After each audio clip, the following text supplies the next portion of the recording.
मला माझ्या अख्ख्या आयुष्यात कधी वाटलं नव्हतं एवढ्या सकाळ सकाळ गाडीतून पेट्रोल काढावं लागेल. तर नमस्कार मित्रांनो, मी माधव खलाटे, स्वागत आहे आपल्या नवीन ब्लॉग मध्ये. आज सकाळी थंडी जास्त होती, थोडं शेकलो आणि निघालो हॉटेलच्या दिशेने. हॉटेलवरती येताच पहिली ऑर्डर मॉलला होती. मॉलला येऊन चहा बिस्किट दिले आणि हॉटेलला आलो तेवढ्यात मेजरचा फोन आलता की बँकेत चहा आण. मेजर तर आज लय खुश झालते मी मोबाईल हातात घेतल्यामुळे. आमच्या मालकांचं गोठ्याचं काम करायचं होतं. लोणी गावात सुप्रसिद्ध असलेले वेल्डर तसेच आमचे मित्र गणाभाऊ हे पण आलते.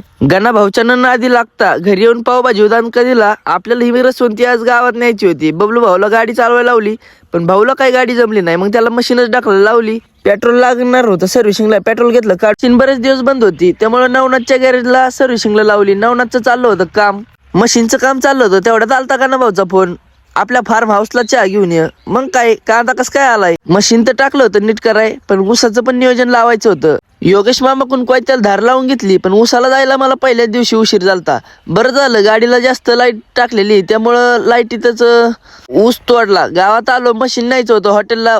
गॅरेज वरून बबलू शेटला ड्रायव्हर बसवलं होतं. हॉटेलला आलो, पण काय ऊस तोडीवाल्यांनी तर डायरेक्ट ट्रॅक्टर आपल्या पुढे लावला होता. आता असं वाटतंय उगाच ऊसाला गेलो, ट्रॅक्टर मधूनच काढायला पाहिजे होता.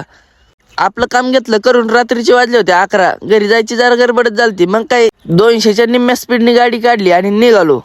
व्हिडिओ आवडला असेल तर लाईक करा. भेटू आपण पुढच्या ब्लॉग मध्ये.